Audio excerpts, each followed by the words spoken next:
ആധുനിക സാങ്കേതിക വിദ്യയിൽ മുന്നിട്ട് നിൽക്കുന്ന അമേരിക്കയെ പോലുള്ള ശത്രുക്കളെ നേരിടാൻ ജഫാരി രൂപപ്പെടുത്തിയ വികേന്ദ്രീകൃത പ്രതിരോധ തന്ത്രമാണ് മൊസൈക് ഡിഫൻസ്. അദ്ദേഹത്തിന്റെ 20 വർഷത്തോളം ഈ ഒരു പദ്ധതിക്ക് വേണ്ടി മാത്രം ചെലവഴിച്ചിട്ടുണ്ട്. ഇറാന്റെ ഏറ്റവും സ്വാധീനമുള്ള സൈനിക നേതാക്കളിൽ ഒരാളാണ് മുഹമ്മദ് അലി ജഫാരി. 1979 ഇസ്ലാമിക വിപ്ലവത്തിന് ശേഷം ഇസ്ലാമിക് റവല്യൂഷണറി ഗാർഡ് കോർപ്സിൽ ചേർന്നു. 1980-88 ഇറാൻ-ഇറാഖ് യുദ്ധത്തിൽ ജഫാരി മുൻനിര പോരാളിയായിരുന്നു.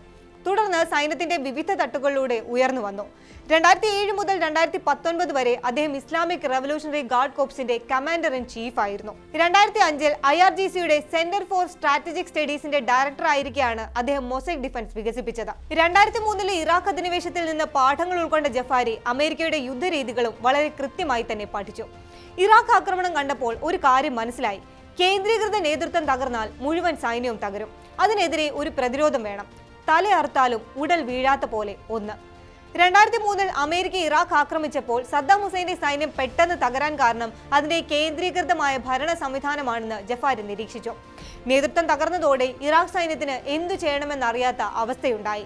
ഇത് ഇറാനിൽ സംഭവിക്കാതിരിക്കാനാണ് രാജ്യത്തിന്റെ ഉന്നത നേതൃത്വം കൊല്ലപ്പെട്ടാലും തിരിച്ചടി നൽകാൻ ശേഷിയുള്ള വികേന്ദ്രീകൃതമായ മൊസൈക് ഡിഫൻസ് എന്ന സൈനിക സംവിധാനം ജഫാരി വികസിപ്പിച്ചെടുക്കുന്നത്. പേര് സൂചിപ്പിക്കുന്നത് പോലെ ഒരു മൊസൈക് പാറ്റേൺ. 2007 IRGCയുടെ കമാൻഡർ ഇൻ ചീഫായി നിയമിതനായ അദ്ദേഹം തന്റെ കാലാവധിയിൽ മൊസൈക് ഡിഫൻസ് സിദ്ധാന്തം പൂർണ്ണമായി നടപ്പിലാക്കി.